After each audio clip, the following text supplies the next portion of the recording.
Yes, gamers. My name's Joel Reid and this is SWPL Gaming. Today, big shout out to Anbernic. They sent us their RG353PS, another iteration of what they had last year, which was the RG353P. And they were also kind enough to send us this case to go with it. So we'll be going into that shortly. But first, as you can see, things look nice, things look different, things sound different, and there's a reason for that.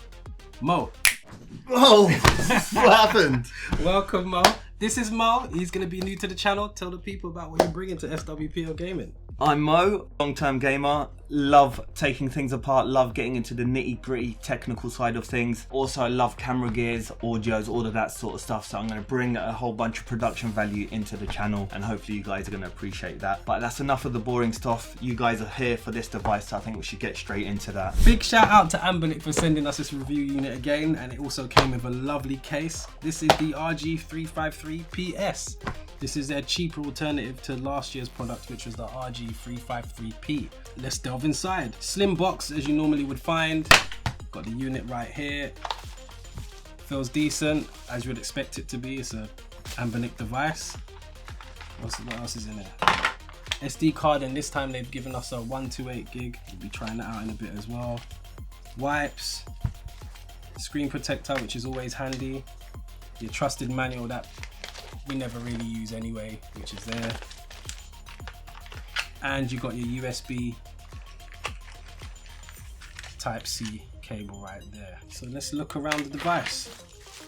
I didn't look at the box to see what color they gave me, but we have the transparent purple. It looks nice. That does look nice. It reminds me of Game Boy Advance. Yeah, remember? Yeah, this is alright, but more of a sort of like a SNES look, obviously. Yeah. I mean, like I said before, I've had one of these devices before that they sent in the past. This is a cheaper alternative to that one, so this one's only running Linux. The device is available in 3 colours. You've got the grey, transparent purple and transparent white. This device sports a 3.5-inch IPS screen with full viewing angles and runs at a resolution of 640 by 480. It has the quad-core A55 Cortex chip running at 1.8 GHz and also has 1 GB of RAM.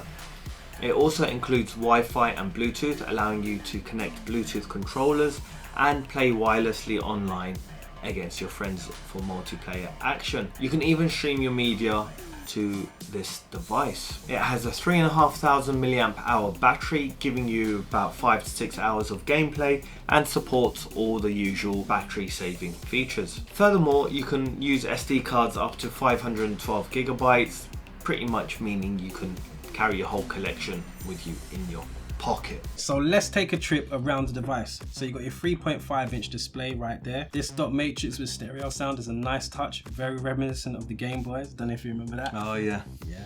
Got your D-pad. Feels decent enough.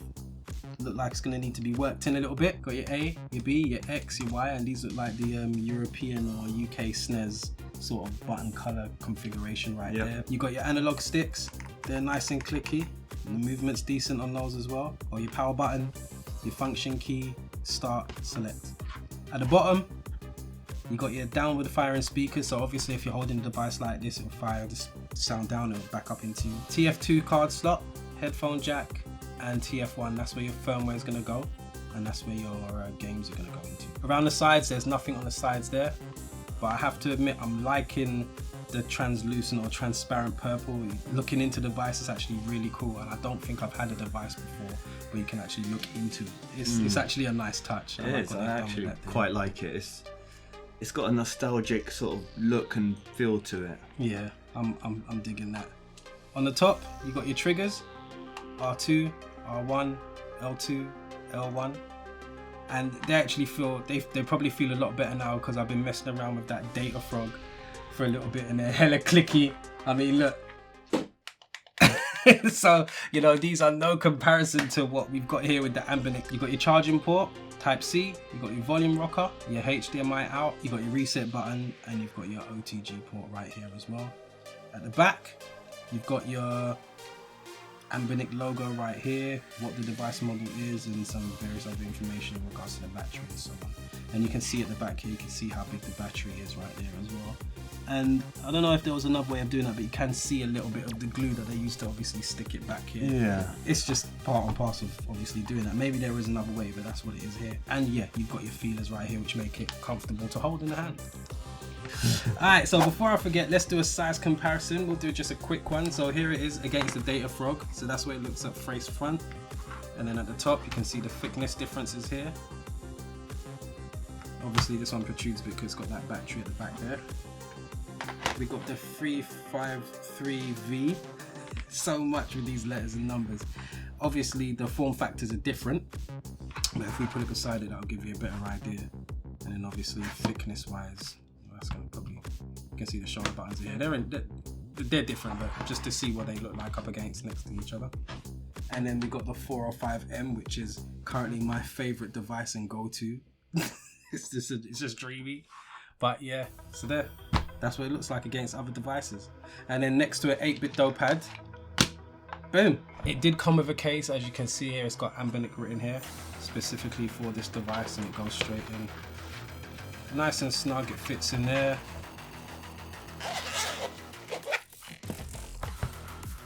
In the case. Thank you, Anbernic. We're gonna power on the device and then we're gonna go through some gameplay and see what that looks like. Let's go.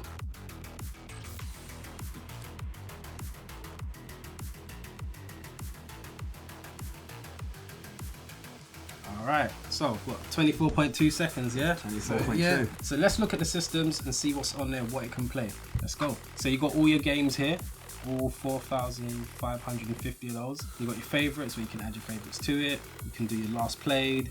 Got vertical arcade, MAME, Final Burn, One Color, Capcom, Capcom 2, Capcom 3, MSX, PC Engine, NES, Game Boy, SNES, N64, Game Boy Color, Game Boy Advance, Nintendo DS, Open Ball, which I love, and then you got your ports, and then settings. Sega Master System, Mega Drive, Game Gear, Dreamcast, great, Neo Geo Pocket, Wow. and it might have color in there as well. Alright, so let's just quickly jump into some vertical arcade games here. 1942. Do you remember 1942? Oh, Yeah? I used to love that. You know what? You run with it. Go with that. Oh, hey, 1942, right.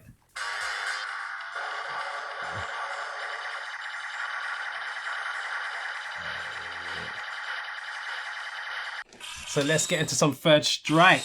Let's go. I like using Remy, but just to test fireballs out, let me go to, do you know what? Let me use Akuma. I don't really get to use him on these games. Thing about Third Strike, man, gotta love those, gotta love the soundtracks they got. Fireballs are coming out decent still. Yo. Yep, let's try reverse fireballs, decent. Try analog. Yep. Cannot complain about fireballs with this device. The speed's good as well. Yeah, boom.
My final thoughts on the Anbernic RG353PS.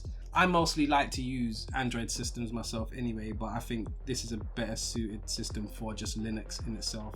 It's easy, it's comfortable, and it's pretty straightforward and pick up and play out of the box. Simple. I mean, I've had one of these before, so I know how it feels and what it's like. I am impressed with the color. The transparent purple is really, really nice.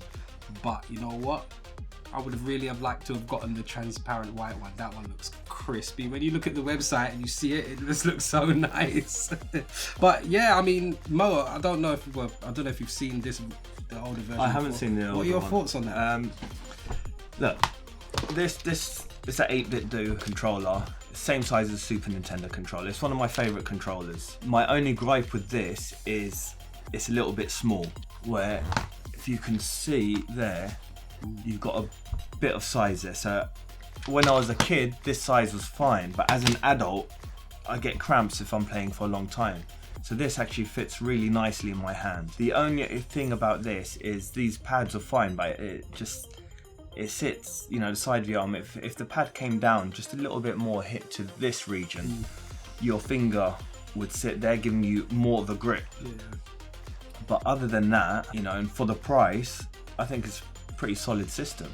I mean, Anbernic are known for producing really strong and well-built devices. Even their cheaper handhelds are really strong and well-built. So yeah, Anbernic, well done on that one. You know, a cheaper alternative to the 353 variant, and it being Linux makes it a lot easier. And I know there's a lot of people out there in the community that prefer Linux as well, changing the firmwares and all that kind of stuff, which I'm sure the developers are already doing right now in the background for us all anyway. So thank you to that. And yeah, guys, hope you liked the video. Don't forget to like, comment and subscribe, and we'll catch you down the road. I'm Joel Reid. I'm Mo. See you soon.